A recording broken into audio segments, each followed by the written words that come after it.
යාළුවනේ කොහොමද ඔන්න අද හම්බුණා අපි විශේෂ රස රහසක් ඕගොල්ලන්ට කියා දෙන්න හදන්නේ. හොඳේ ඔන්න හොඳ අවධානයෙන් බලාගෙන ඉන්න. ඉලන්ති අපි අදමුද රස කේක් එකක් කෑල්ලක් කමුද? කේක් කෑල්ලක් කන්න නම් ආසයි. බඩේ දැවිල්ලක් තියෙනවා. ඒක ડોක්ටර්ගෙන් බෙහෙත් ගන්න ගියා. ડોක්ටර් ඔන්න ගැස්ට්‍රයිටිස් මොකක්ද දෙකක්. ඔව් හරි. මෙහෙමයි ගෑස්ට්‍රයිටිස් කියලා එහෙම රෝගිකුත් තියෙනවා.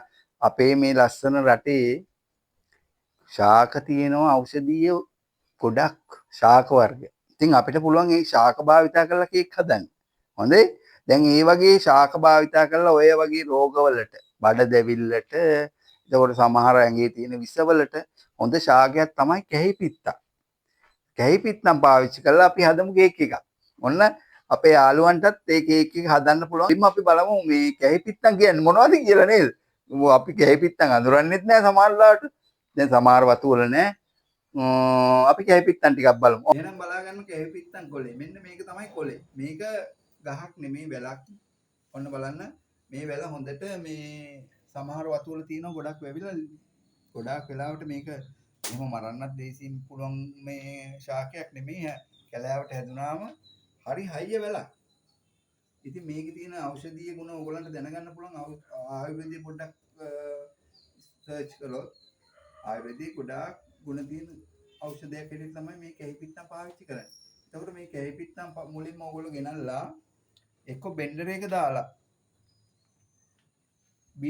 බෙන්ඩ් කරගන්න ඕනේ. එහෙම නැත්නම් ඕගොල්ලන්ට පුළුවන් වංගෙඩියක දාලා කොටා ගන්න. කොටලා කොහොම හරි ඉස්ම ගන්න ඕන. ඉස්ම අරගෙන පෙරලා අරගෙන මෙන්න මේ විදිහට ජෙලි එකක් හදා ගන්න. මේ තියෙන ජෙලි එක බලන්න මේක සාමාන්‍යයෙන් බිමට වැටෙන්නේ නැහැ. මේ වගේ හොඳ ජෙලි එකක්. මේ විනාඩි 10ක් 15ක් යනකොට මේ වගේ ජෙලි එකක් බවට පත් වෙනවා. එහෙනම් ඔන්න බලා ගන්න මේ විදිහට හදා ගන්න.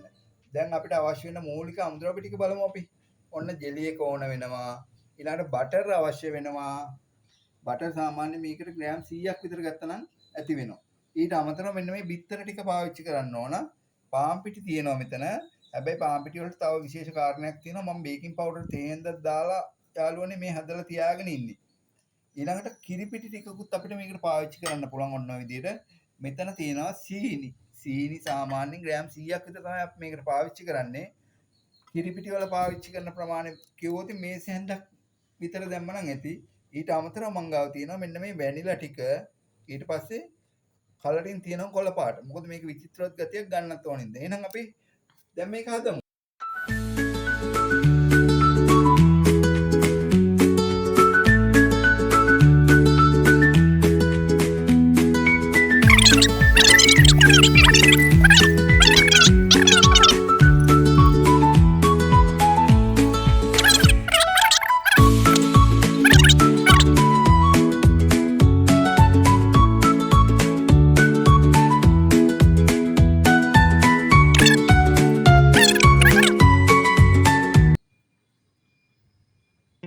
යාළුවනේ අපි කේක් එක බෑවා.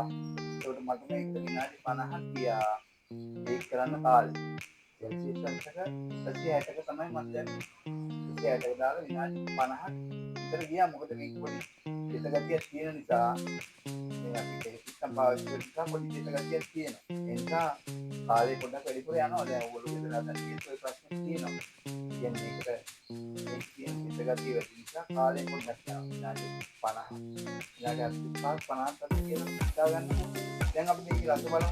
කොහොර අමාරු කාර්යය අර බඩේ දෙවිලා කියලා මේක කන්න බැහැ කියන එක. ඊළඟට එන්න බලන්න මේ කේක් එකක් කාලා කොහොමද කියලා. ඔන්න යාළුවනේ අපි කේක් එක බෑවා. විනාඩි 50ක් අපි මේක බේක් කරා. ඒක ජෙස්ට්‍රේෂන් එකේ ඇටේ තමයි විනාඩි 50ක් බේක් කරේ. මේකට පොඩි වැඩිපුර කාලයක් ගියා. මොකද ඒක මේක පොඩි පිටගතියක් තියෙනවනේ. අපි ඒක පාවිච්චි කරලා මේක පොඩ්ඩක් පිටගතියක් තියෙනවා. ඔව් දැන් අපි මේක රස බලමු. දැන් අර ඉස්සෙල්ලා අපි ඒ කම්මද කියලා වහම මේ බඩේ දෙවිලා කිව්වනේ. අන්න යාට තියෙන බලමු.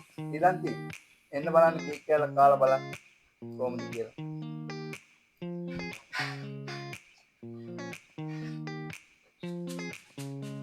මොකද තත්ත්වේ? මොකක්ද ඔයාලට ඉස්සෙල්ලා දීච්ච ලෙඩේ කිව්වේ? ගැස්ට්‍රයිටිස්. ඔව්. අන්නේ ලෙඩේට ඔක හරියයි හොඳේ.